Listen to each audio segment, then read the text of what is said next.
Hi,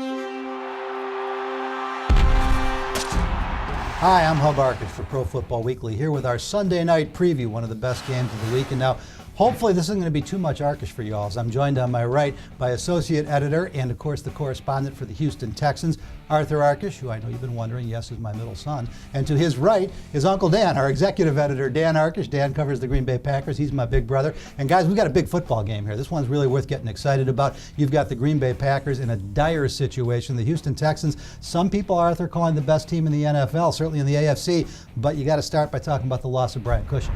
Yeah, I think it's going to be a big one for the Texans. There's no question he's the emotional leader of that unit, the leading tackler, not someone that's really replaceable. They're going to have to do their best to move on without him. I think Aaron Rodgers is going to do a little bit better job exploiting the middle of the field than Mark Sanchez was able to do last week. But we've seen the Texans battle a ton of adversity before, and I think they should be able to do so again. Dan, the Packers should be 3-2. They're 2-3. That's really not the issue. It is an issue, but not worth talking about here. The issue now, Aaron Rodgers came out this week and said he's not playing well enough. Nobody around him is playing well enough. The defense has actually vastly improved. It's on offense where this team is struggling. I think the thing that defenses have been doing is they've been taking away those big plays that were such a staple last year, Hub, for the Packers. And so now the Packers are trying to make a concerted effort to work underneath and to have more yards after the catch, which I think will be a little bit easier with Cushing out.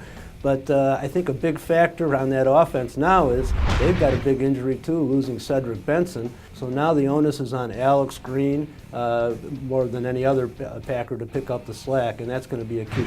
Arthur, the analogy that I've been making with the loss of Brian Cushing, it was at almost the same point in the season last year. They lost Mario Williams, was even a better football player, and the defense got better, but that's because Wade Phillips knew they were still learning. This team, as good as they are at 5-0, hasn't really been playing complete football games. No, they haven't, and they're going to be tested like they haven't been tested yet from the Packers. So, listen, they lost Mario Williams in Week 5 last year. That's right. They're without Cushing now. I think working in their advantage is Gary Kubiak's offense. I mean, he wants to keep that defense off the field by grinding the clock and controlling time of possession. Certainly, they've been able to do that with one of the best running games in football. So we'll see how they make do without Cushing. But again, I think they're going to be in pretty decent shape when you've got J.J. Watt and you got these guys coming off the edge. You've got so many different weapons and so many ways to attack offenses. Dan, in the same game we saw Benson go off on the cart against the Colts. We saw B.J. Raji go off on a cart. We saw Jermichael Finley go out with what looked to be a significant shoulder injury.